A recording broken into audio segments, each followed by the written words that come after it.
The pages of the notebook were still warm, curling at the edges where the explosive heat had singed the cheap paper.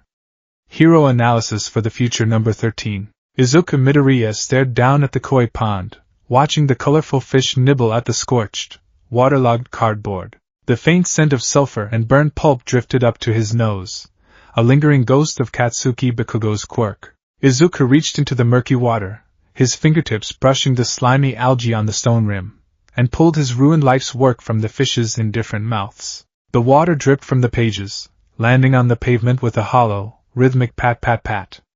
It sounded like a countdown. Or a eulogy. If you want a quirk so badly, there's a quick way to do it.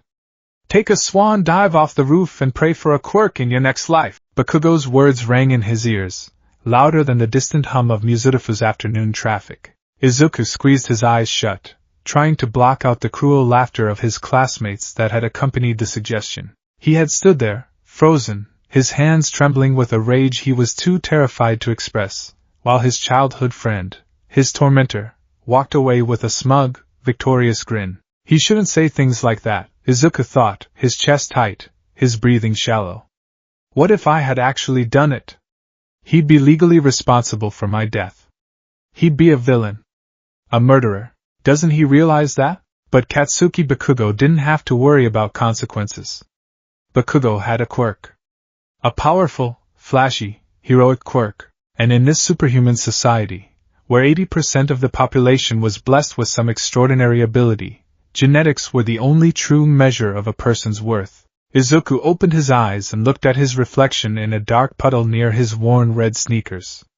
He looked so devastatingly ordinary. Dark green hair, a smattering of freckles, and eyes that held a desperate, exhausting hope. He had the extra joint in his pinky toe, a vestigial evolutionary trait that officially branded him an obsolete model of humanity. Quirkless, he clutched the ruined notebook to his chest, uncaring that the dirty pond water was soaking through his black uniform jacket, and began the long, familiar walk home. He didn't take the main streets.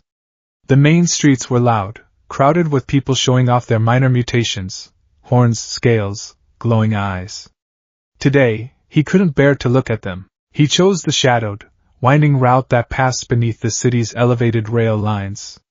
The concrete underpass was damp and smelled heavily of mildew, old exhaust fumes, and the metallic tang of city grime. The shadows were deep here, offering a temporary sanctuary from the bright, judging world above. Izuku marched into the tunnel, his head down, muttering to himself. He was trying to rebuild his shattered resolve. I can still do it. I can. The entrance exam is in 10 months. I don't need a quirk to study tactics, to build support gear too. He stopped. The hairs on the back of his neck stood on end. The temperature in the tunnel seemed to drop, but the air felt suddenly, oppressively thick. It wasn't the smell of mildew anymore. It was the stench of raw sewage, of rotting garbage left out in the summer sun, of something fundamentally diseased. A liquid, sucking sound echoed behind him. Schlorp. Squelch. Izuku turned slowly, his breath catching in his throat. Rising from the grated manhole cover in the center of the tunnel was a monstrosity of dark, olive-green sludge. It defied gravity, pooling upward into a towering, gelatinous mass. Within the swirling vortex of Mach 2 oversized, bloodshot eyes rolled madly before locking onto Izuku. A jagged row of yellow teeth floated beneath them, forming a grotesque, wide smile. A medium-sized invisibility cloak, the sludge villain gurgled. His voice was wet and guttural, vibrating through the damp air. Perfect. You'll do nicely, kid. Izuku's heart hammered against his ribs like a trapped bird. A villain? Here? He commanded his legs to move, to turn, to sprint toward the sunlight at the end of the tunnel. But his body betrayed him. The primal terror of being faced with a predator paralyzed him. Before he could take a single step, the villain lunged. The sludge moved with the speed of a striking viper. It crashed over Izuku like a tidal wave of warm, foul-smelling mud. The impact knocked the breath from Izuku's lungs, and he was thrown backward, dropping his notebook. The sludge coiled around his arms, his waist, pinning his legs together. But the restraints were the least of his problems. The villain was forcing his way into Izuku's mouth. Don't worry, the villain purred, the sound bubbling right against Izuku's ear. I'm just hijacking your body. It'll only hurt for about 45 seconds. Then, it'll all be over, Izuku thrashed. His hands clawed desperately at the thick fluid covering his nose and mouth, but his fingers simply passed through the villain's body, grasping nothing but viscous ooze. The sludge tasted like battery acid and decay. It forced its way past his teeth, sliding down his throat like a living, invasive serpent. I can't breathe, Izuku panicked. I can't breathe. His lungs burned, screaming for oxygen. He scratched wildly at his own neck, drawing blood, trying to tear the sludge away, but the villain merely tightened his grip. The pressure in Izuku's head was mounting, a blinding ache building behind his eyes. His vision began to swim, the edges of the world turning a fuzzy, static gray. Is this it? Izuku thought, his movements growing sluggish. Is this how I die? In a dark tunnel, killed by a random villain, leaving Mom all alone? Leaving Kaken to be right about me? Tears pricked his eyes, mixing with the slime. The darkness was closing in. He felt his consciousness slipping, drifting into the suffocating void. Then, a metallic clang echoed through the tunnel. The manhole cover had been blasted clean off its hinges. The gray edges of Izuku's vision parted just enough for him to see a silhouette standing at the tunnel's entrance. The figure was massive, blocking out the sunlight, casting a long, heroic shadow over the damp concrete. Fear not, young man, a voice boomed. It was a voice Izuku had heard 1,000 times on his computer screen, a voice that resonated with absolute, unshakable power. For I am here, the sludge villain shrieked in terror. He whipped a tendril of muck toward the giant, but the man had already moved. He crossed the distance of the tunnel in a fraction of a second, moving faster than the human eye could track. Izuku felt a sudden, massive shift in air pressure. Texas smash! The giant pulled back a fist and thrust it forward. He didn't even touch the villain. The sheer kinetic force of the punch compressed the air in the tunnel, creating a localized hurricane. The wind pressure hit the villain like a solid wall of steel. Izuku felt the sludge violently torn from his throat and body. He was thrown backward by the gale, hitting the concrete wall, but the sweet, beautiful oxygen flooded his lungs. He gasped, coughing violently, vomiting up mouthfuls of foul-tasting residue as the world spun. Through his watery eyes, he saw the number one hero, All Might, standing victorious over the splattered remains of the villain. Izuku tried to speak, to say thank you, to ask a million questions, but the oxygen deprivation had taken its toll. The world tilted violently on its axis, and everything went black. Smack. Smack. Smack. Hey! Hey, wake up! Izuku gasped, his eyes snapping open. The sky above was a brilliant blue, framed by the towering buildings of the city. He was lying on his back, the concrete warm beneath him. Standing over him, casting a massive shadow, was the literal god of his universe, All Might. Ah! Good! You're awake! All Might grinned, his impossibly white teeth gleaming in the afternoon sun. I thought we lost you there for a second. Apologies for getting you caught up in my villain hunt. The sewer system is tricky to navigate. Izuku scrambled backward, his heart leaping into his throat. All Might! He's real! He's right in front of me. He looked around frantically for his notebook. He needed an autograph. This was a once-in-a-lifetime miracle.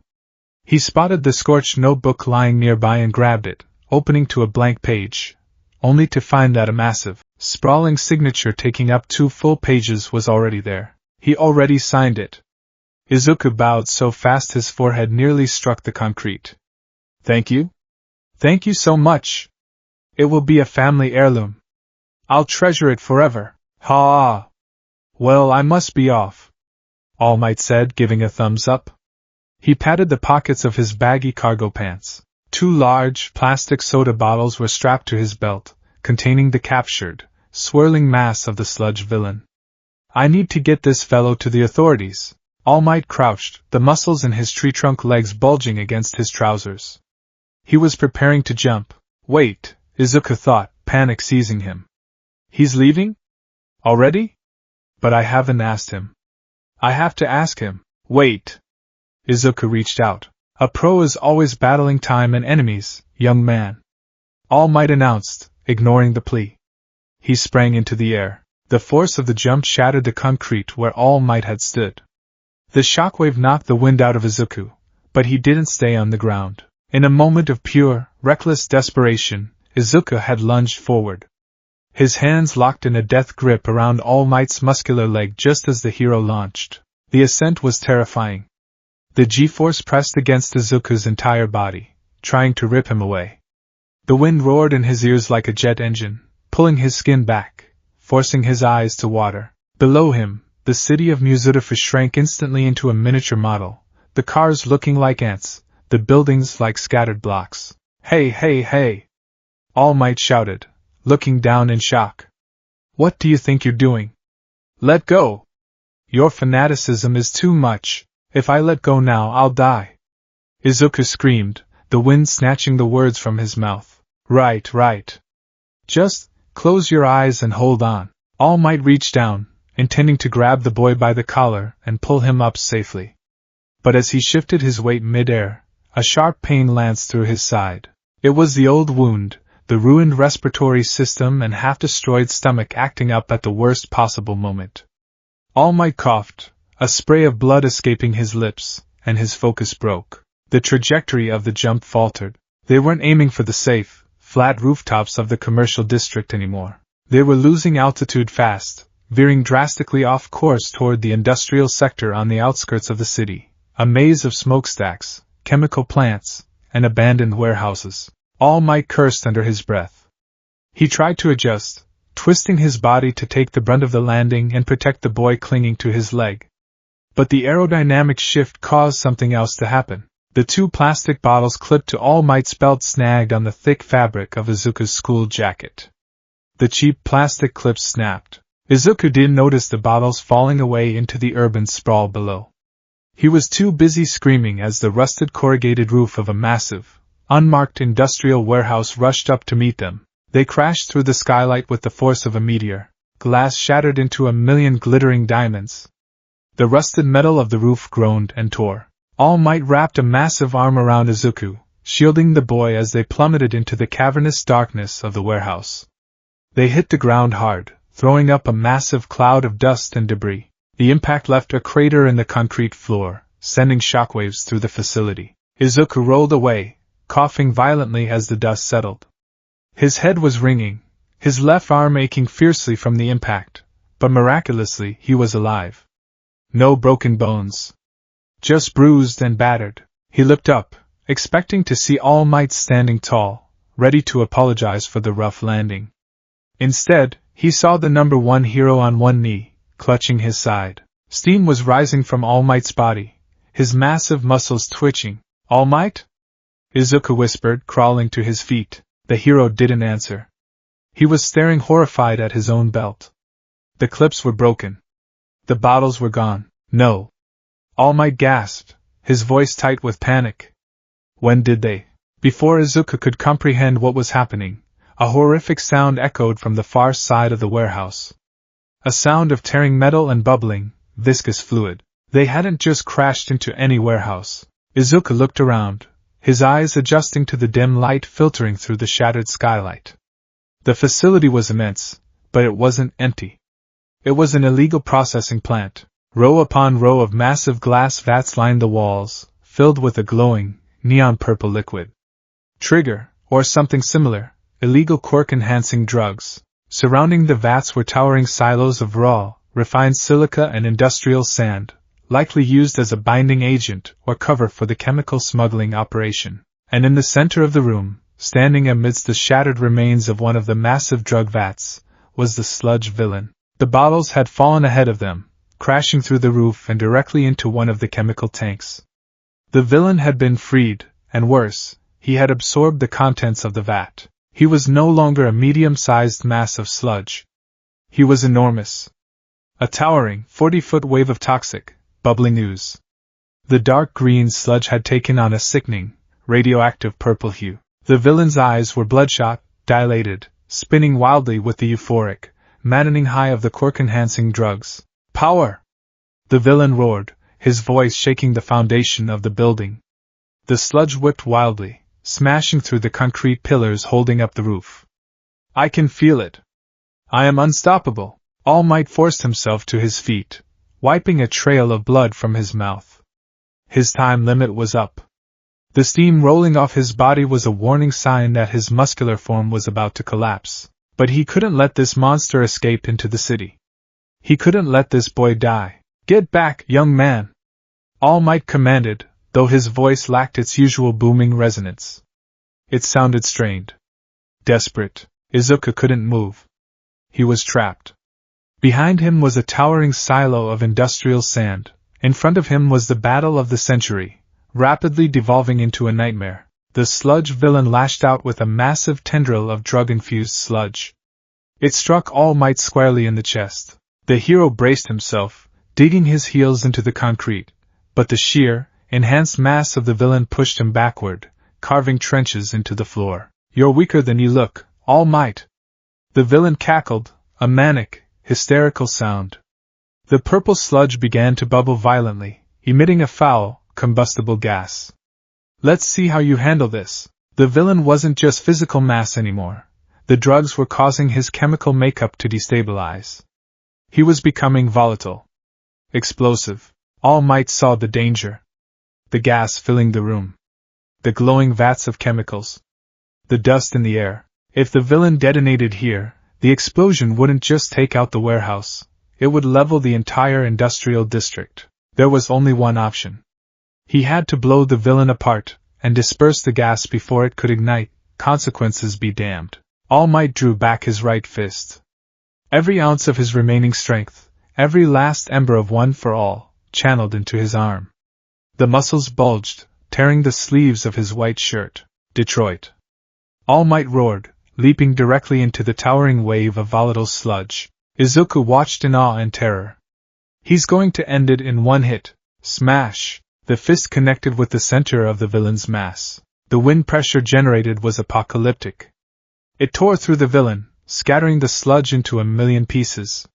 The shockwave hit the walls of the warehouse, bowing the steel beams outward. But it was a fatal miscalculation. The villain's body was supersaturated with volatile, illegal quirk drugs.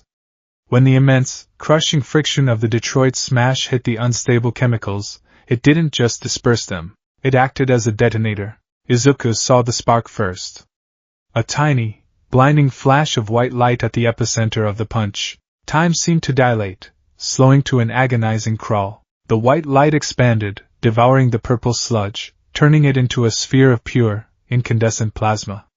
The heat wave hit Izuku a fraction of a second before the sound. It was a heat so intense it defied comprehension. It instantly vaporized the moisture in the air. Then came the blast. The explosion tore through the warehouse like a dying star going supernova.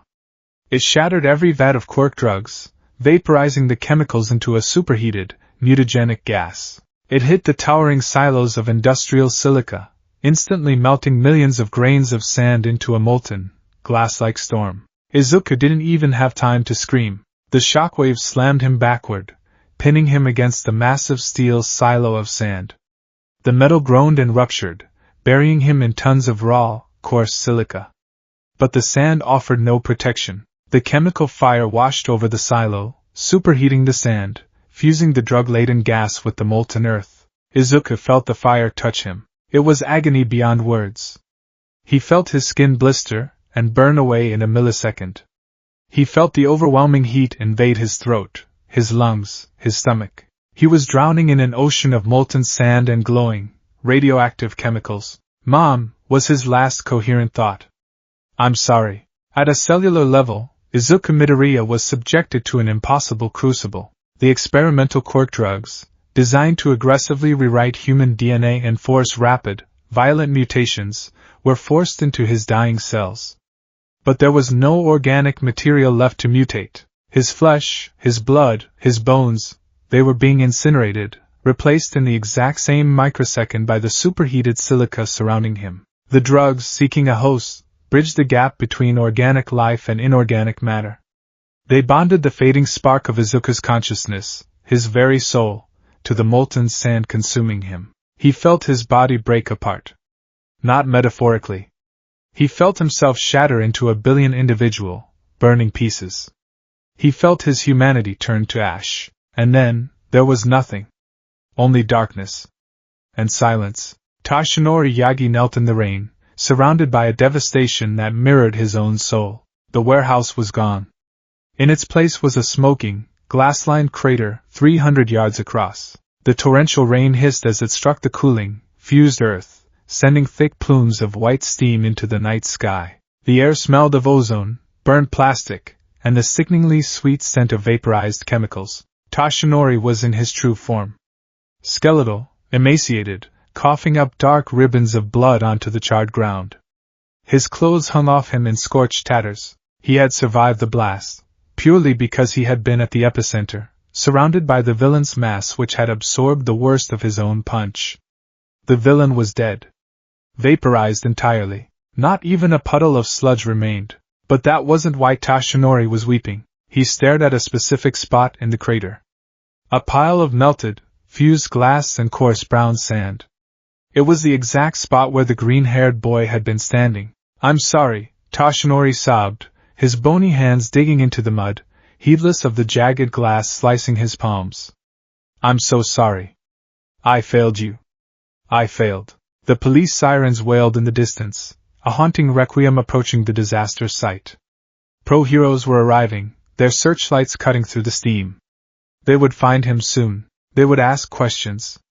They would catalog the dead. Tashinori couldn't bring himself to look away from the pile of sand. A boy with a notebook full of dreams.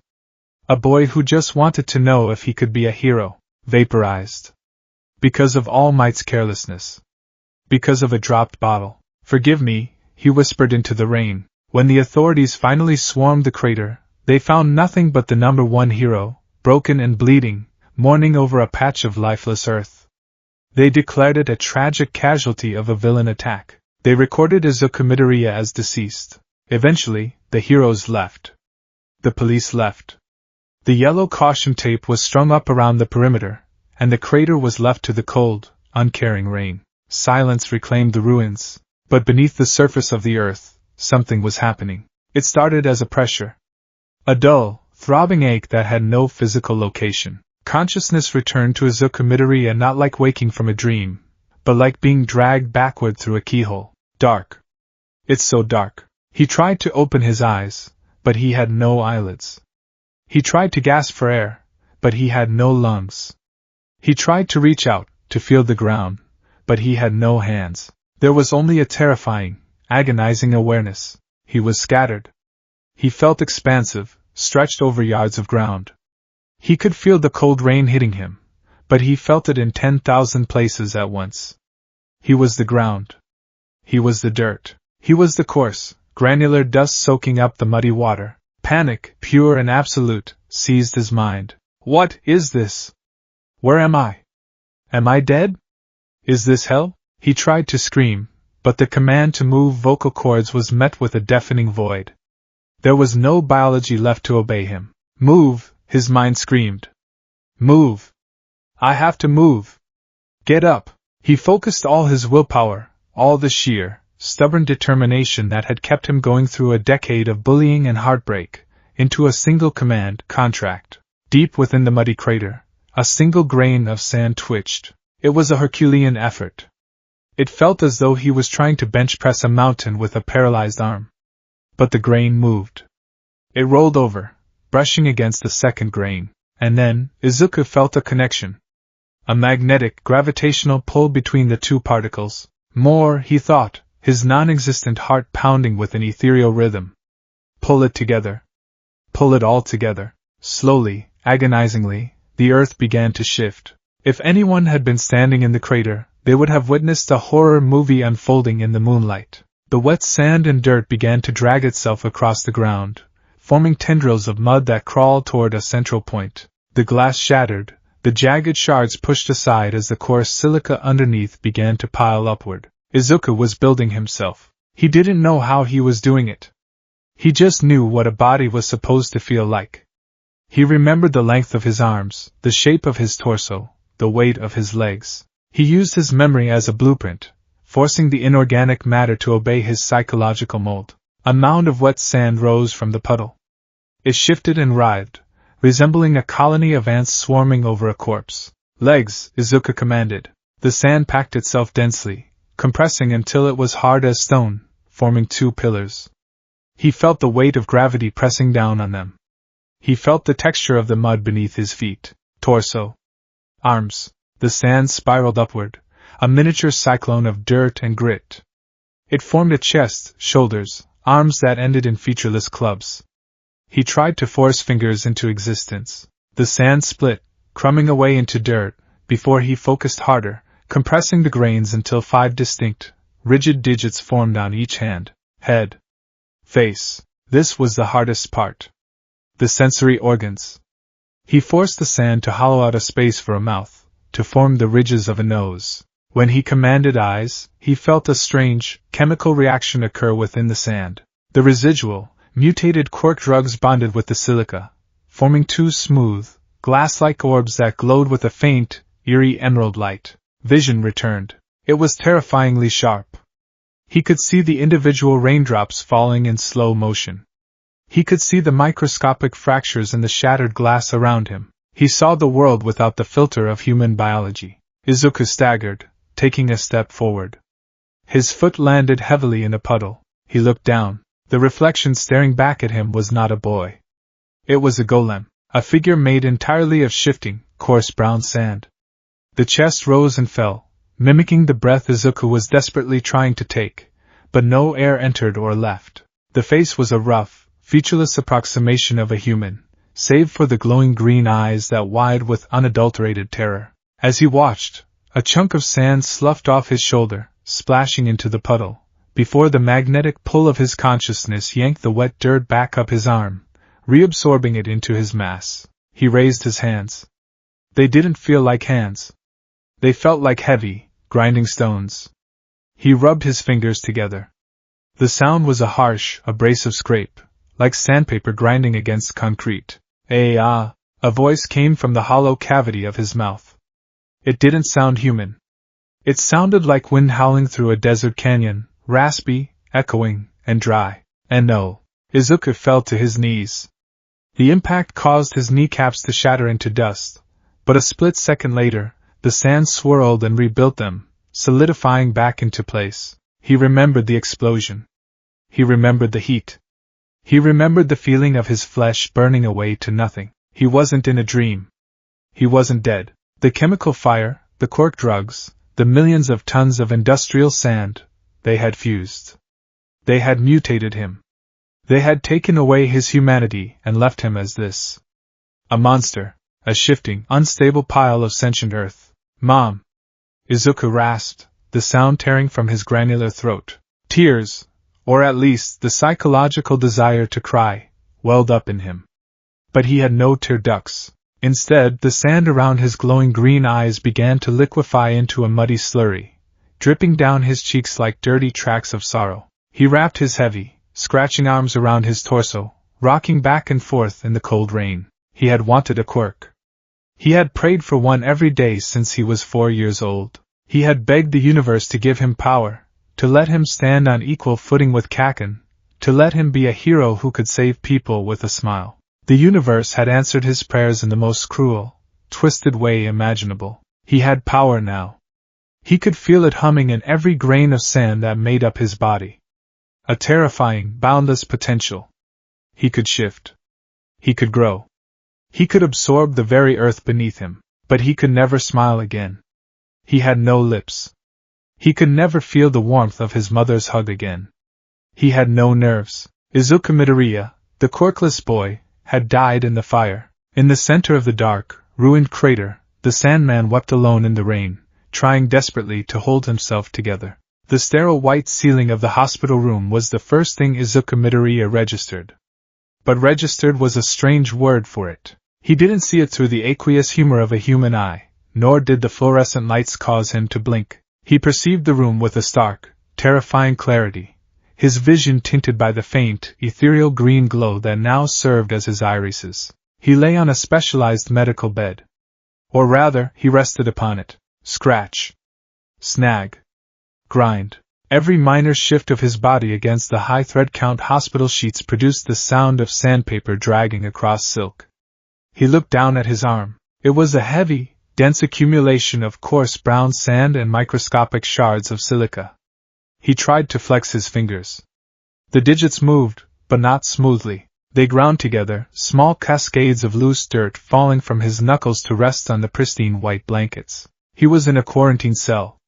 Thick, reinforced glass separated him from the rest of the ward. Beyond the glass, standing with 2 doctors in hazard suits, was his mother. Inko Midoriya looked like she had aged 10 years in a matter of days. Her face was hollow, her eyes red and swollen from crying. When she saw Izuku sit up, a motion that sent a small avalanche of dust tumbling from his shoulders, she pressed her hands against the glass, her mouth moving rapidly. The intercom on the wall crackled to life a second later. Izuku! Oh, my baby! Izuku! Her voice was thick with a grief that tore at whatever served as Izuku's heart. He wanted to leap out of bed, to run to her, to bury his face in her shoulder, and cry. He swung his legs over the edge of the bed. The moment his feet touched the linoleum floor, a chunk of his left heel simply sloughed off, collapsing into a small pile of lifeless dirt on the ground. Izuku froze. Panic flared cold and sharp. He stared at the dirt, then at the stump of his heel. Move, he commanded it. Go back. With a supreme exertion of willpower, like trying to flex a muscle he had never used before, the dirt on the floor trembled. It levitated an inch into the air, swirling like a miniature dust devil, before snapping back onto his heel, fusing flawlessly with the rest of his foot. I'm here, Mom, Izuku tried to say. The sound that escaped him made Inko flinch. It was not the soft, timid voice of her 14-year-old son. It was a harsh, multi-layered rasp, like heavy stones grinding together in a deep cavern. It echoed in the sterile room, sounding entirely inhuman. One of the doctors, a tall man with a clipboard, pressed a button on the console outside. Midoriya. Try not to speak too much. Your vocal cords are no longer organic. You are vibrating air through compressed silica chambers in your throat to simulate speech. It will take time to adjust. Can you understand me? Izuku nodded slowly. Dust fell from his neck. Good. You are in the specialized quirk trauma ward of Musudafu General. You've been unconscious, or rather dormant, for 4 days. The doctor flipped a page, his face a mask of clinical detachment masking deep bewilderment. Your survival is statistically impossible. The explosion at the warehouse vaporized all organic matter within a 50-yard radius. By all biological metrics, you should be dead. Inko let out a choked sob, covering her mouth. However, the doctor continued, his eyes darting to the shifting, sandy mass sitting on the bed. The chemical agents in the illegal facility were highly volatile quark mutagens. When combined with the extreme heat and the massive quantities of industrial silica, your cellular structure didn't just mutate, it was entirely replaced. Your consciousness bonded to the inorganic matter. We have provisionally registered your quirk as a catastrophic class transformation/mutation, silica physiology. A quirk. The word echoed in Izuku's mind, bouncing around the hollow chambers of his earthen skull. For 10 years he had prayed for those words. He had analyzed thousands of heroes, wishing, hoping that he would one day awaken with a power of his own. But not this. Never this. Can. Izuku rasped, the effort of speaking sending vibrations down his chest. Can I go back? To normal? The doctor looked at Inko, who was weeping openly now, before looking back at Izuku. I'm sorry, young man. There is no normal flesh and blood left to revert to. Your body is entirely composed of granular particles. You are held together purely by your own localized electromagnetic field and your subconscious willpower. You are, for all intents and purposes, living sand. The words hit Izuku like a physical blow. No flesh and blood. No humanity. He looked at his hands again. They didn't feel cold. They didn't feel warm. They just felt heavy. He realized he couldn't feel the chill of the air conditioning. He couldn't feel the softness of the bed. His sense of touch was gone, replaced by a strange, omnidirectional awareness of pressure and mass. He was a monster. The realization triggered something deep within his psyche. The human mind is not built to pilot a body of shifting earth. The sheer processing power required to subconsciously keep billions of individual grains of sand locked into the shape of a teenage boy was astronomical. And as Izuku's panic spiked, his focus shattered. It started at his fingertips. The dense, hard-packed sand began to loosen. "Izuku?" Inko called out, her voice pitching up in alarm. "Doctor, what's happening to him?" "Midoriya, calm down," the doctor ordered through the intercom. "Your vitals, or what's left of them, are spiking. You are losing cohesion." Izuku couldn't calm down.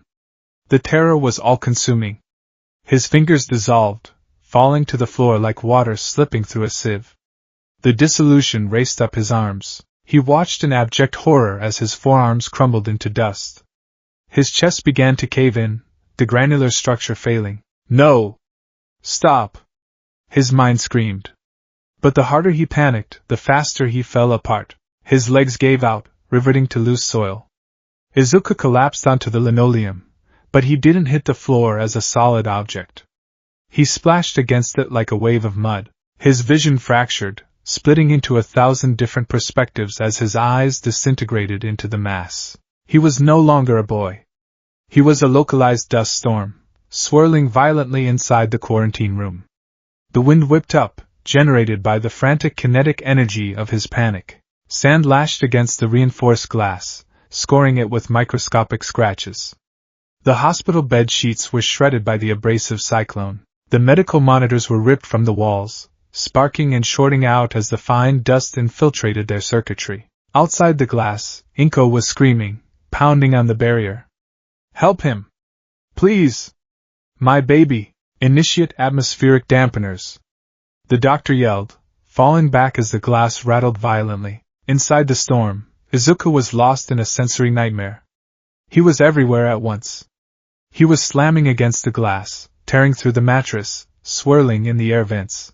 The pain wasn't physical, it was a profound, agonizing psychological tearing. He was losing his sense of self. If he let go completely, if he stopped trying to be Izuku Midoriya, he would just become dirt on the floor. Forever. "I don't want to die. Think. Think." He needed an anchor. Something to pull his fractured mind back to a singular point. Hero analysis. The thought cut through the storm like a beacon. All Might's debut in America. The toxic gas villain in California. All Might used a localized tornado to suck the gas into a vacuum before compressing it. Compression. Focus. Izuku forced his scattered consciousness to picture a single point in the center of the room. He didn't try to pull his arms or legs together first. He just focused on a core. A heartbeat. Breathe, he told himself. Even if you don't have lungs, breathe. Inhale. He mentally pulled. The swirling storm hesitated. The frantic kinetic energy slowed. Exhale. Compress. The sand whipping around the room suddenly jerked toward the center. It was agonizing work. Every grain felt like a heavy weight he had to manually drag across the floor. He mentally recited his hero trivia, using it as a metronome for his focus. Kamui Woods. Pre-debut. Quirk Arbor. Generates wood from his cells. Requires massive caloric intake and focus. The sand formed a dense sphere on the floor. Backdraft. Quirk Pump. Manipulates water pressure. Pressure is key. Squeeze. The sphere elongated, growing upward. A torso. Shoulders. All Might, fearless, smiling. A head formed. The glowing green eyes snapped open, illuminating the dusty, ruined quarantine room. Izuku fell to his hands and knees, solid, heavy hands and knees, panting heavily, though no breath entered his lungs. The room was a disaster area, coated in a thick layer of brown dust, but Izuku was whole again. He stayed on his hands and knees, staring at the floor. He understood now. His life was no longer passive, existing, just holding his body together in the shape of a human, was an active, exhausting exercise in extreme mental focus. If he ever truly lost control of his emotions, he would fall apart. The intercom crackled. The doctor's voice was shaken. "Midoriya, are you stable?" Izuku slowly pushed himself up, sitting on the ruined mattress. He looked at his hands, forcing the sand to compress tighter, until the surface felt as hard as concrete. "Yes," the grinding, earthen voice replied. "I'm holding it together." 3 days later, Izuku was cleared to receive visitors. Not that there were many. He spent his time practicing. He found that if he relaxed his focus just a fraction, his body became soft, like dry beach sand. In this state, he could easily slip his fingers through the grates of the air vents, or let a pen drop straight through his palm. But if he concentrated, visualizing extreme pressure, his sand locked together like interlocking puzzle pieces, becoming as hard as rock. He could punch the steel bed frame and leave a dent, without feeling a shred of pain. He was sitting cross-legged on the floor, trying to balance a precarious tower of wooden blocks using only tendrils of sand he extended from his fingertips, when the heavy containment door hissed open. Izuku looked up, the glowing green light of his eyes shifting. Standing in the doorway, hands shoved deep into his pockets, was Katsuki Bakugo. Bakugo looked exactly the same, ash-blonde hair, perpetual scowl, the uniform of Aldera Junior High worn with casual disrespect. But as his red eyes locked onto Izuku, the scowl faltered. For a fraction of a second, raw, unfiltered horror flashed across Bakugo's face. The boy sitting on the floor wasn't Deku. Not really. It was a golem of shifting, abrasive dirt, roughly shaped like the weak, quirkless loser Bakugo had tormented for a decade. The green hair was simulated by darker, oxidized granules of sand. The freckles were just divots in the earthen face. Kaken, Izuku said. Bakugo flinched violently at the sound. The voice was wrong. It sounded like a tomb grinding open. Shut up, Bakugo snapped, recovering his composure and replacing the horror with his default rage. He stepped into the room, the door sealing behind him. He kicked a wooden block across the floor. What the hell is this, Deku? I survived, Izuku said, retracting the sand tendrils back into his knuckles. He stood up slowly, making sure to keep his form locked and dense so he wouldn't shed dirt in front of Bakugo. He was a full inch taller than Bakugo now, a side effect of not quite knowing exactly how tall he was supposed to be when he rebuilt himself. Survived? Bakugo sneered, marching right up to Izuku. He jabbed a finger into Izuku's chest. Clack! Bakugo's finger hit Izuku's sternum like it was a brick wall. Bakugo scowled, pulling his hand back, rubbing his knuckle. You call this surviving? Bakugo gestured wildly at Izuku's body. You're a freak. The teacher said you got caught in a villain attack. That some illegal quirk drug blew up in your face and turned you into dirt. It's a quirk, Izuku said, the rocky friction of his voice steady. The doctors called it a mutation class. I have a quirk now, Kaken. Bakugo's eyes narrowed, a dangerous spark igniting in his palms. A quirk? Don't make me laugh, Deku. Quirks are natural. They're a part of who you are. You didn't awaken a quirk. You just got chemically fused with a pile of garbage. You're still a quirkless nobody. You're just a walking mudslide now. Izuku stared down at Bakugo. Before the accident, Bakugo's proximity and yelling would have made Izuku cower. He would have stammered, apologized, shrunk in on himself. But Izuku couldn't shrink anymore. He had literally died and pulled himself back from the ashes. The petty bullying of a middle schooler felt suddenly, vastly insignificant. I can be a hero now, Izuku said quietly. Bakugo erupted. A hero? Look at yourself. He grabbed Izuku by the collar of his hospital gown, pulling him close. The smell of nitroglycerin wafted from Bakugo's skin. Heroes don't look like monsters from a horror movie. Heroes inspire people. You look like a villain, Deku. If you walk down the street looking like that, pro-heroes are gonna attack you on sight. You're a villainous monster quirk. The words dug deep, striking the exact insecurity Izuku had been battling for days. Villainous. It was true. His quirk wasn't flashy or beautiful like Todoroki's ice or Bakugo's explosions. It was dark. It was destructive. It was terrifying, but Izuku didn't flinch. He didn't cry, because he couldn't. Instead, his glowing green eyes narrowed. Izuku reached up and wrapped his large, heavy hand around Bakugo's wrist. He didn't squeeze hard enough to break bone, but he applied enough pressure that Bakugo gasped, his eyes widening in shock. Izuku's hand was immovable. Cold, hard, and terrifyingly strong. I don't care what it looks like, Kaken, Izuku ground out, his voice dropping an octave, sounding like a minor earthquake. For 10 years you told me I was useless because I didn't have power. Well, I have it now. I'm going to Yue. I'm going to be a hero. And I'm not going to let you, or the way I look, stop me. Bakugo stared at him, genuinely stunned. The weak, crying Deku was gone. This thing, this golem, was looking at him with the eyes of a predator. Izuku let go. Bakugo stumbled backward, clutching his wrist, his breath coming a little faster. You're out of your mind, Bakugo whispered, a rare tremor of uncertainty in his voice. You're gonna fail, Deku. You're a freak. Bakugo turned on his heel and stormed out of the room, the heavy door slamming behind him. Izuku stood alone in the center of the room. He looked at his hand, unclenching his fist. He let the sand loosen, watching it sift between his fingers before pulling it back. Bakugo was right about one thing. He looked like a monster. But if he was going to be a monster, he would be a monster that saved people. He needed to learn how to control this. He needed to push this body to its absolute limits. He needed to train. 2 weeks later, Izuku Midoriya was officially discharged. Going home was a logistical nightmare. Inko had spent a fortune retrofitting the apartment. Hardwood floors had replaced the carpets, which would have trapped the endless amount of dust Izuku shed. The bathtub had to be fitted with heavy-duty industrial filters.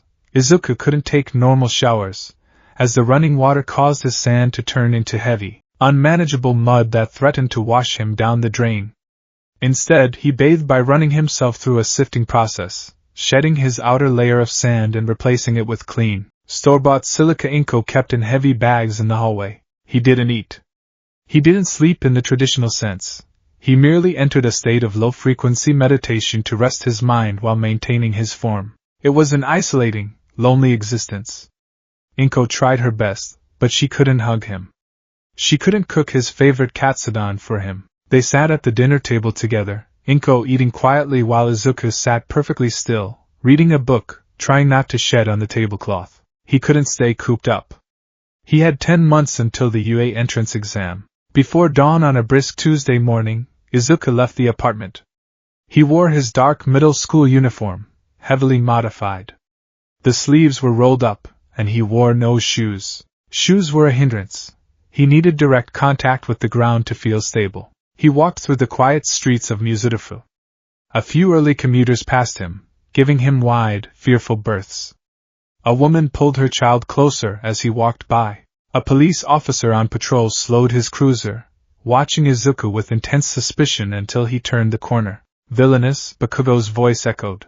Izuku ignored it, keeping his head down, focusing on the rhythm of his shifting body until he reached his destination. Dagoba Municipal Beach Park.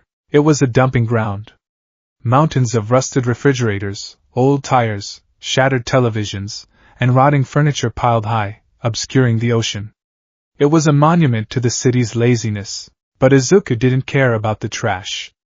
He cared about what lay beneath it. He walked past a rusted pickup truck, his bare, sandy feet stepping onto the edge of the beach.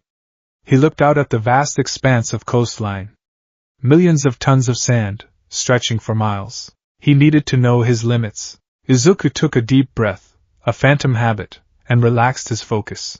Instantly, his legs lost their structural integrity. He collapsed, but not in pain. His lower half dissolved into the beach, merging perfectly with the natural sand. It was a deeply euphoric, terrifying feeling. The sensory input was staggering. Suddenly, he wasn't just a boy standing on the beach. He was a 20-foot radius of the beach. He could feel a rusted tire resting on his left. He could feel the cold ocean water lapping at the edge of his right. His consciousness expanded, spreading out among the billions of grains of sand. If I stay like this, it's so peaceful, the thought drifted through his expanded mind. No pain. No stairs. Just the earth. But the memory of All Might's smiling face pierced the serenity. The memory of Bakugo's sneer. No. I have work to do. Izuku initiated the mental contraction. Pull. The beach erupted. A massive crater formed in the sand as Izuku drew his consciousness back to a central point. But this time, he didn't just pull back his original mass. He reached out with his magnetic will and grabbed the surrounding beach sand, incorporating it into his body. He rose from the earth like a titan. When he finally solidified, locking his structure into diamond-hard density, he looked down. The rusted pickup truck he had walked past earlier was now at eye level. He had grown to 8 feet tall. His shoulders were impossibly broad, his arms thick as tree trunks. He flexed his massive hands, the sound of grinding boulders echoing across the empty beach. The sheer physical power coursing through him was intoxicating. He felt like he could punch through a mountain. He looked at a towering pile of illegal dumping, 2 refrigerators, a washing machine, and an iron girder. Izuku raised his right arm. He focused on the shape. Shift. The sand at the end of his arm swirled violently, expanding and reshaping.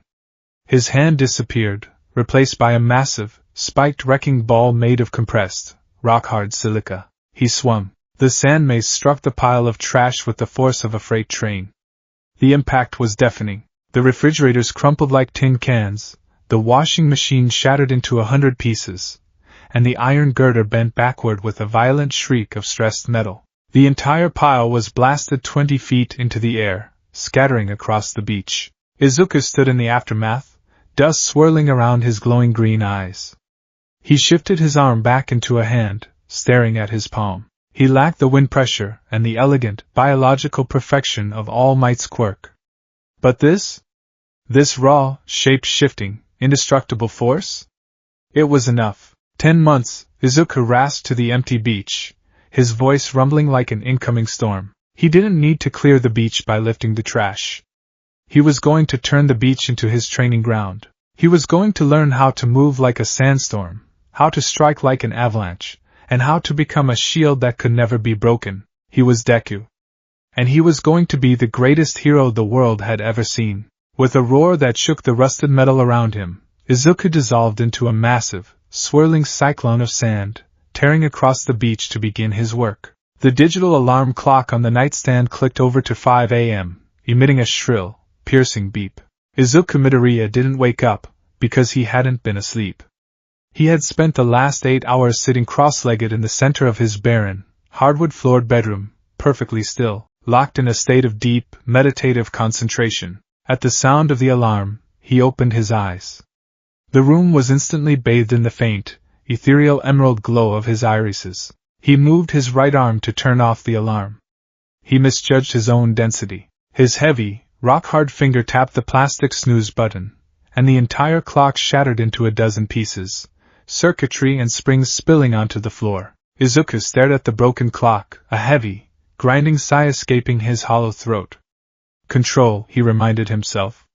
Always control. He relaxed the mental pressure holding his hand in a state of diamond-hard compression. The jagged, rocky knuckles softened, the individual grains of sand loosening until his hand resembled heavily packed brown sugar. He stood up, his bare feet making a soft, scraping sound against the wood. Today was the day. The UA High School entrance exam. 10 months of agonizing, relentless training at Dagoba Beach had transformed him. He was no longer the boy who had dissolved into a panicked dust storm in a hospital room. He had learned the limits of his new, terrifying physiology. He knew how to compress his sand to deflect steel, how to disperse his mass to ride the wind, and how to absorb surrounding earth to increase his size. But with that power came a terrible, isolating distance from humanity. Izuku walked into the kitchen. His mother, Inko, was already awake. She stood by the stove, holding a spatula, though she wasn't cooking anything for him. She was making her own breakfast. Izuku hadn't eaten a meal in 10 months. He sustained himself by absorbing ambient minerals from the earth and sunlight, a strange pseudo-photosynthesis that left him feeling perpetually, physically hollow, even if he wasn't starving. "Good morning, Izuku," Inko said softly. She gave him a fragile, brave smile. "Morning, Mom," Izuku replied. His voice still sounded like 2 grinding stones, rough and abrasive, vibrating through the simulated vocal chambers in his neck. He tried to soften it, to make it sound human, but the physics of his body wouldn't allow it. He stood by the doorway, shifting his weight. A tiny cascade of fine dust fell from the hem of his black middle school uniform trousers. Inko didn't mention it. She just walked over and, with practiced, heartbreaking care, reached out to touch his shoulder. Izuku instantly focused, solidifying the sand beneath his uniform jacket so her hand wouldn't sink into him. He felt the pressure of her touch, but none of the warmth. "You're going to do wonderfully," she whispered, tears pricking the corners of her eyes. "I know you are. I'll do my best, Izuku said. He couldn't smile. His face was a shifting, earthen mask, but he willed the sand around his glowing eyes to curve upward in a facsimile of reassurance. He didn't bring a backpack. He had no use for pens he would break, or notebooks he would accidentally turn to shreds with his abrasive skin. He just wore his modified, reinforced uniform, leaving the apartment and stepping out into the crisp morning air of Mizurufu. The walk to UA High School was a master class in psychological endurance. As the streets grew more crowded with commuters and students heading to the exam, the stares began. Izuku was used to it, but it never stopped hurting. People whispered behind their hands. Some crossed the street to avoid him. A few low-level heroes on patrol eyed him warily, their hands resting near their support gear, as if expecting him to suddenly unleash a villainous attack. Just a little further, Izuku told himself, keeping his glowing eyes fixed on the pavement. Let them stare. I'll prove it to them today. When the towering, glass and steel H-shaped gates of UA High finally came into view, Izuku stopped. The sheer scale of the campus was breathtaking. This was the pinnacle of Heroes Society. This was where All Might had learned to be the symbol of peace. He took a step forward, overwhelmed by the moment.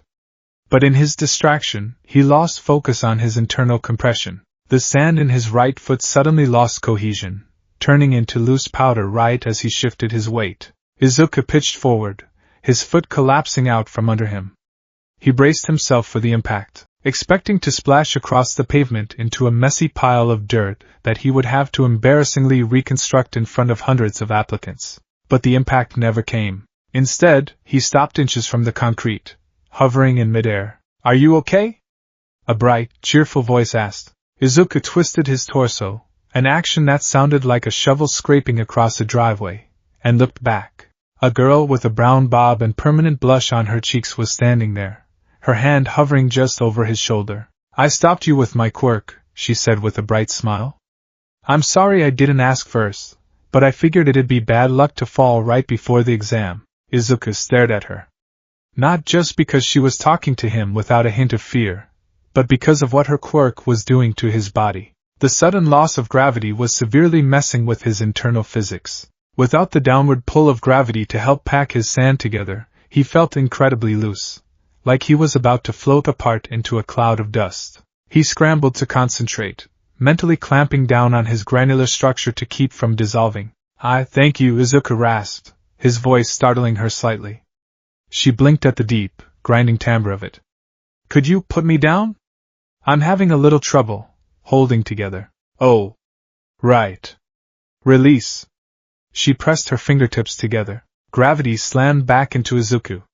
He dropped to the ground, his heavy, dense feet striking the pavement with a loud, resounding crack that fractured the concrete slightly. The sheer, immovable density of his body was a stark contrast to the weightlessness of a second prior. The girl's eyes went wide as she looked from the cracked pavement up to Izuku's glowing green eyes and earthen skin. Whoa.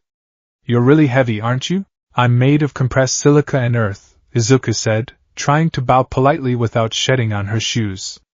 I'm Izuku Midoriya. Thank you for the save. Achiko Uraraka. She beamed, recovering from her shock instantly. Your quirk is so intense. You look like a walking mountain. Good luck in there, Midoriya. She waved and jogged toward the auditorium. Izuku watched her go, a strange, phantom warmth blooming in his hollow chest. She hadn't called him a monster.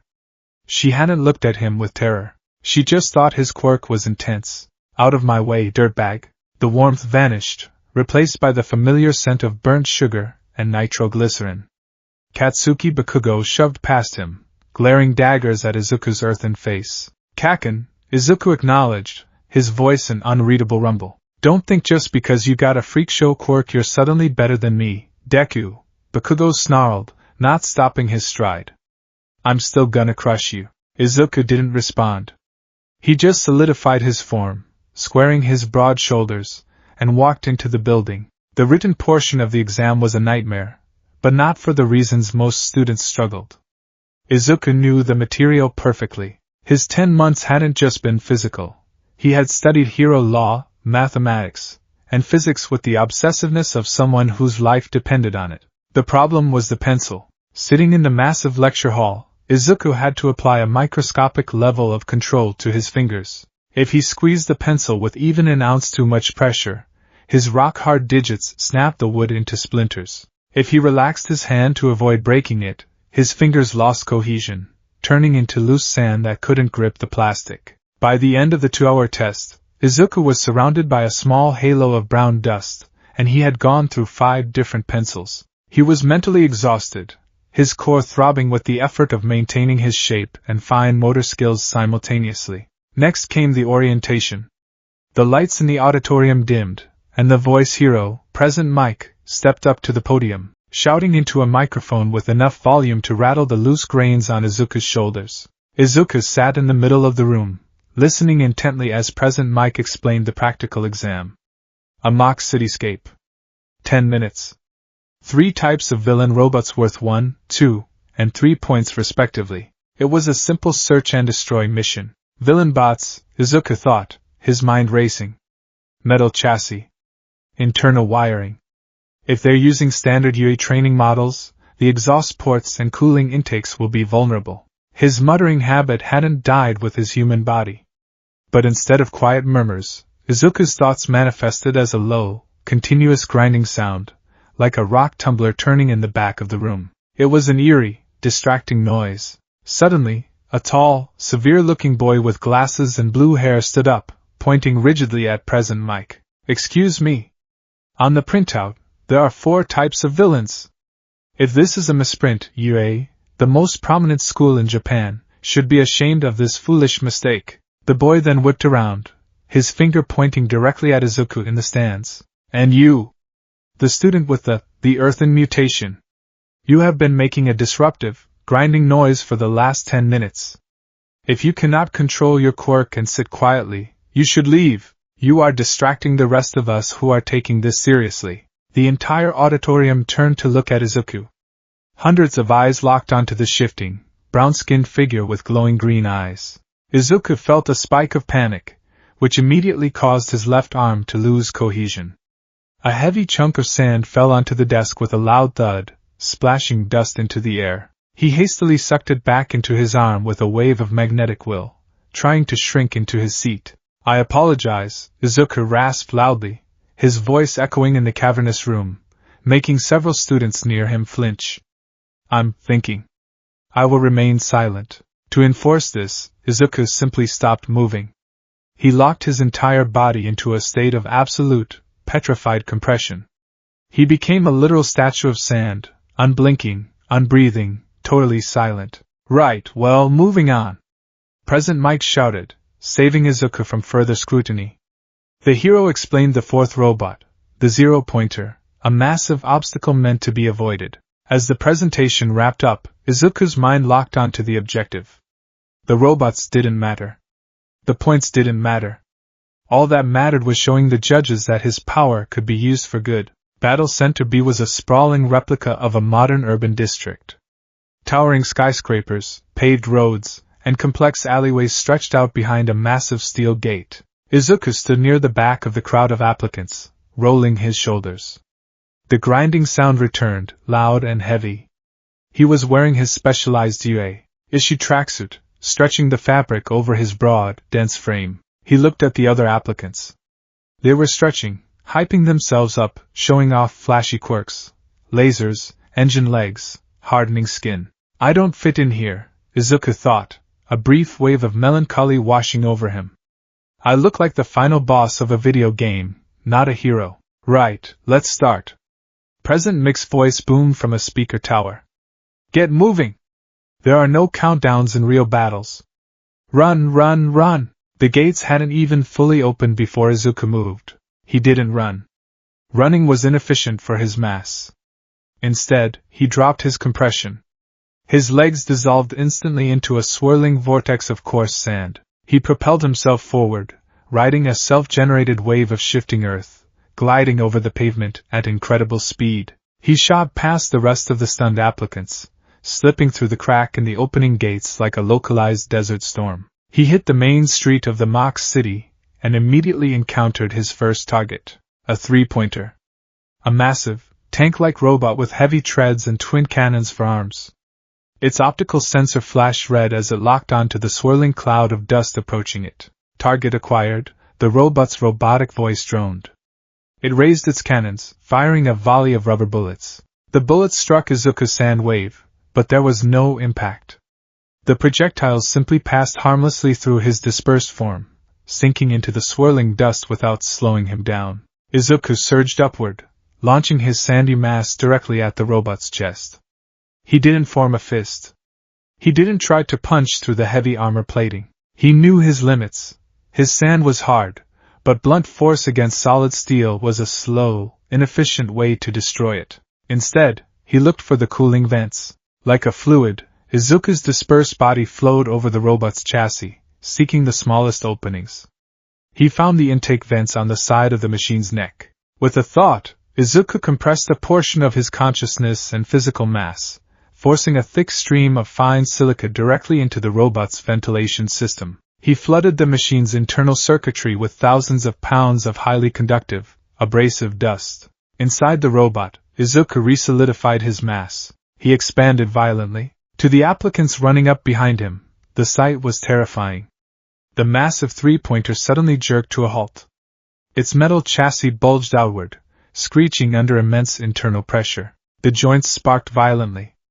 A second later, the robot violently ruptured from the inside out. Thick, dense spikes of hardened brown sand burst through the steel armor, shattering the machine into scrap metal. From the smoking ruin of the robot, the sand retracted, pooling on the street before spiraling upward, reforming into Izuku's 8-foot, muscular golem shape. 3 points, Izuku rasped, his green eyes scanning the street for his next target. In the observation room hidden high above the arena, the UA teachers sat in darkness, watching dozens of monitors. Fascinating, Nizu, the principal, murmured, sipping his tea. A highly lethal, incredibly versatile mutation. He bypassed the armor entirely by infiltrating the internal systems.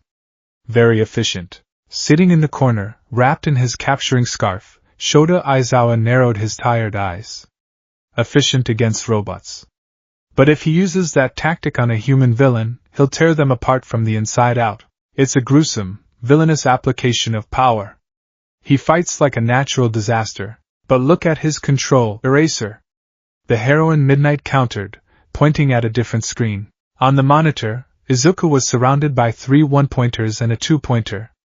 He wasn't infiltrating this time. He stood his ground. One of the robots lunged, swinging a metal fist at Izuku's head. Izuku didn't dodge. He let the punch connect. The robot's fist slammed into Izuku's cheek, but instead of throwing the boy backward, the force of the blow shattered Izuku's head into a spray of loose sand.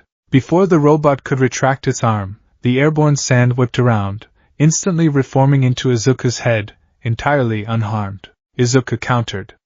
He thrust his right arm forward, intentionally dropping the compression in his biceps so his arm extended like a whip of loose dirt. As the whip reached the 2-pointer, Izuku commanded extreme compression. The loose sand instantly hardened into a dense, jagged blade of compressed silica, heavier and harder than iron. The sand blade cleaved through the robot's central chassis in a single, devastating horizontal arc, slicing the machine in half with a horrific sound of grinding metal. Izuku spun, retracting the blade, morphing it seamlessly into a massive, heavy mace, and brought it down on the nearest 1-pointer, crushing it flat into the pavement. He's racked up 45 points in 6 minutes, Present Mike announced over the judge's comms. The kid is a powerhouse. But, he's leaving a mess. Aizawa nodded grimly. It was true. Everywhere Izuku fought, he left behind a trail of destruction. The streets were coated in thick layers of abrasive dust. Buildings near his fights were scored and sandblasted by his dispersed movements. Pavement was cracked under his heavy, compressed steps. His quirk requires intense regulation, Aizawa noted, pulling up Izuku's file. Izuku Midoriya. Quirk, Silica Physiology. He has the raw power of a top-tier pro, but zero precision when it comes to the environment. He's a walking hazard. Let's see how he handles the real test, Nisa said, pressing a large, red button on his console. Back in Battle Center B, Izuku had just crushed his 10th 2-pointer, bringing his score to 62. He stood amidst a pile of sparking machinery, taking a deep, phantom breath. He was tired. The mental strain of constantly shifting between fluid dispersion and diamond-hard compression was giving him a massive, echoing headache in the center of his consciousness. He needed to rest for a moment. He relaxed his form slightly, letting his shoulders slump, his sand loosening just a fraction. Then, the ground beneath his feet violently heaved. Izuku staggered, his heavy feet sinking into the cracked pavement. A shadow fell over the mock city, blocking out the sun. The sound of shifting concrete and tearing steel filled the air, deafening and apocalyptic. At the far end of the main street, buildings were being pushed aside like cardboard boxes. Rising from the dust and debris was a machine of impossible proportions. The zero-pointer. It was a mechanical titan, towering hundreds of feet into the air, its single red optical sensor glaring down at the city like an angry god. Less than 2 minutes remaining. President Mick's voice echoed. The applicants in the street froze in terror. And then, the panic set in. Run! Someone screamed. That thing is huge! We're not supposed to fight that. Izuku watched as the other students turned and bolted, fleeing back toward the entrance gates. He prepared to do the same. There was no point in fighting it. It was worth 0 points, and a single step from that machine could flatten a city block. Izuku's sand body was tough, but if he was compressed under thousands of tons of steel, he wasn't sure if his consciousness could survive the pressure. He dissolved his legs, preparing to surf away on a wave of dust. Ow! My leg! The cry was faint, almost drowned out by the thunderous footsteps of the approaching mechanical titan. But Izuku heard it. He stopped his retreat, his green eyes snapping toward the source of the sound. About 50 yards away, near the path of the zero-pointer, a girl was trapped beneath a massive slab of debris that had fallen from a crumbling building. It was the girl from the entrance. Uraraka. The zero-pointer raised a massive, hydraulic foot, preparing to step forward. Its trajectory would crush her instantly. Izuku didn't think. The hero analysis, the point systems, the fear of his own monstrous body, all of it vanished, replaced by a single, blinding instinct. Save her. He surged forward on his wave of sand, crossing the distance in seconds. But as he reached her, he looked up. The foot was already descending. It was too massive. He couldn't push her out of the way in time, and his normal 8-foot form, even at maximum compression, wouldn't be able to hold up the weight of a skyscraper-sized machine. He needed mass.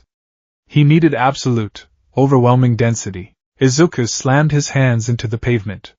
He pushed his consciousness outward, pushing past the limits of his own body, diving deep into the earth of the mock city. He felt the concrete. He felt the asphalt. He felt the dirt and the silica buried beneath the artificial foundations. Mine, he commanded with a roar of pure willpower. The street exploded. Uraraka, crying in pain, looked up through the dust and gasped. The boy who had tripped at the gate wasn't just standing there. He was erupting. Izuku absorbed the shattered pavement, the debris of the ruined buildings, the loose dirt, and the crushed glass from the street. He pulled hundreds of tons of matter into his central core. He grew. 10 feet. 20 feet. 30 feet. The sheer mental agony of controlling so much mass was blinding. Izuku felt his consciousness stretching thin, his mind screaming under the processing power required to hold 1,000,000 individual pieces of rubble together in a cohesive shape. The zero-pointer's foot came down. It was met by 2 massive, 50-foot hands made of jagged asphalt, rebar, and compressed earth. Crash! The shockwave blew the windows out of the surrounding buildings. Uraraka shielded her face from the gale-force winds. When she opened her eyes, she was staring at the back of a titan. Izuku had become a colossal golem of the city itself. He was holding the zero-pointer's foot above his head, his knees bent under the astronomical weight. The hydraulic servos in the robot's legs screamed, pushing down with thousands of tons of force. Izuku's earthen muscles bulged. Giant chunks of concrete sheared off his arms, unable to handle the pressure, but he instantly replaced them, sucking more debris from the street to reinforce his structure. RRUUAGGH! Izuku roared. The sound wasn't human. It was the sound of a mountain collapsing. In the observation room, the teachers were out of their seats. He's holding it? Midnight gasped, her hands over her mouth. That's impossible. The kinetic force should turn him into glass. He's not just holding it, Aizawa said, leaning close to the monitor, his eyes wide. Look at his hands. Izuku wasn't just resisting the robot. He was attacking it. His giant hands pressed against the sole of the robot's foot, began to dissolve. The highly compressed sand and crushed concrete turned into a localized, super abrasive sandstorm. He forced his mass directly into the joints of the robot's ankle and leg. Izuku pushed millions of grains of hardened silica into the pistons, the gears, and the hydraulic lines of the massive machine. The zero-pointer froze. The grinding noise that echoed across the battle center was deafening, the sound of giant steel gears trying to turn while packed solid with indestructible, diamond-hard sand. With a final, catastrophic shriek of tearing metal, the internal mechanics of the zero-pointer's leg seized completely. The pressure in the hydraulic lines backed up, unable to move. The robot's leg violently exploded from the inside. The zero-pointer lost its balance, leaning backward.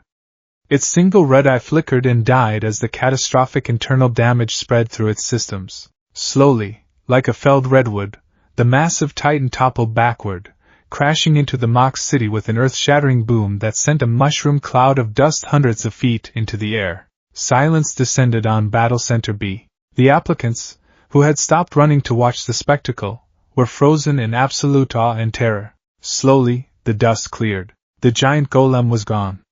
The mental strain had been too much.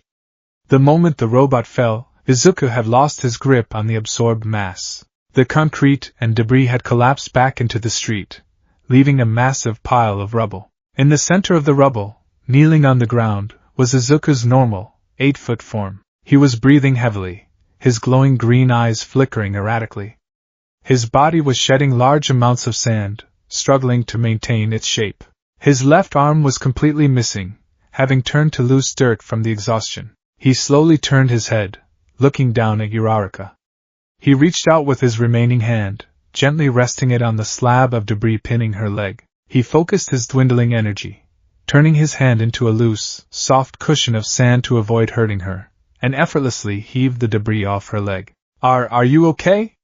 Izuku rasped, his voice barely a whisper, sounding like dry leaves rustling on stone. Uraraka stared at his shifting, missing arm, and the terrifying, glowing eyes that looked down at her with such profound, human concern. You saved me, she whispered, tears spilling over her cheeks. Thank you? Izuku tried to nod, but the mental exhaustion finally peaked. His consciousness slipped. The magnetic will holding his body together snapped. With a soft, rushing sound, Izuku Midoriya collapsed, turning into a completely lifeless pile of brown sand on the cracked pavement. Time's up. Present Mick's voice blared over the speakers. Uraraka screamed, scrambling backward as the boy who had just saved her life disintegrated before her eyes. Help! Somebody help him! He fell apart. A few minutes later, the diminutive form of Recovery Girl arrived on her motorized scooter. She hopped off, walking up to the pile of sand, tapping it with her cane. Oh dear, she muttered. She looked at Uraraka, who was frantically explaining what happened. Calm down, dearie. I can heal him. What? But he's dead. Uraraka cried. He's not dead. But he's not organic either, Recovery Girl said, sighing. My quirk accelerates cellular regeneration. This boy has no cells. He's made of dirt. I can heal your leg, but for him, he just needs to rest his mind. He'll pull himself back together when he wakes up. Assuming the trauma didn't shatter his psyche, 1 week later, Izuku sat perfectly still at the kitchen table. He had reassembled himself about 6 hours after the exam, waking up in the UA infirmary in a complete panic, creating a minor sandstorm that nearly blinded Recovery Girl before he got his bearings. He had gone home in silence. He knew he had failed. He had destroyed robots, sure. But Aizawa's warning in his mind was clear. He had caused massive collateral damage. He had ripped up the streets. He had terrifyingly infiltrated machinery. He was a monster who fought like a villain. The judges had surely seen it. Inko walked into the kitchen, holding a plain white envelope sealed with a red wax stamp. The UA insignia. It's here, Izuku, she said softly, placing it on the table in front of him. Izuku stared at it. He was afraid to touch it. He slowly extended a heavy, sandy finger, slicing the top of the envelope open with a compressed, razor-sharp edge of silica. A small metal disc fell out onto the table. A second later, a holographic projection sprang to life. Izuku gasped, a rough, grinding sound. "I am here!" As a projection, All Might's booming voice filled the small kitchen. Izuku's glowing green eyes widened. The man who had accidentally caused his mutation was on the screen. "Young Midoriya," All Might said, his holographic form pointing directly at the camera. "I know this must be a shock. I have been busy since that tragic day, working here at UA, and I must say, seeing your name on the applicant list, it brought tears to my eyes. You survived." Izuku's sand shifted, a wave of profound emotion rippling through his inorganic body. "You scored 62 villain points in the practical exam," All Might continued. "An outstanding score. More than enough to pass. But, as you may have guessed, your methods were highly destructive." Izuku lowered his head. Dust fell from his chin. "I knew it. The judges noted your massive collateral damage," All Might said, his tone growing serious.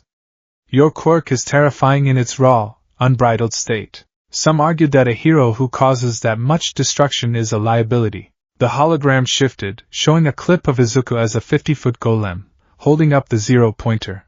But All Might smiled gently. "That was before we reviewed the final moments of the exam. A hero is not just someone who destroys villains. A hero is someone who risks everything, even their own physical cohesion, to protect others. You absorbed that mass, taking on immense psychological agony, solely to protect one applicant. You saved her life, young Midoriya." The screen flashed, showing a scoreboard. Next to Izuku's name, a new column appeared. Rescue points, 60. You scored 122 points total. First place. All Might beamed, thrusting a fist into the air. "Welcome, Izuku Midoriya. Your body may have changed, but your heart remains that of a true hero. This is your Hero Academia." The hologram clicked off. Izuku sat frozen in the silence of the kitchen. He looked down at his heavy, rough, monstrous hands. He couldn't cry. He couldn't smile. But as Inko threw her arms around his thick, sandy neck, weeping tears of joy, Izuku slowly wrapped his arms around her, softening the sand to make sure he didn't hurt her. He was in a dark office at UA. Shota Aizawa dropped Izuku's file onto his desk. He stared at the picture of the boy's glowing green eyes. "He has the heart of a hero," Aizawa muttered to himself. "But if I can't teach him how to control that terrifying power, he's going to accidentally bury us all."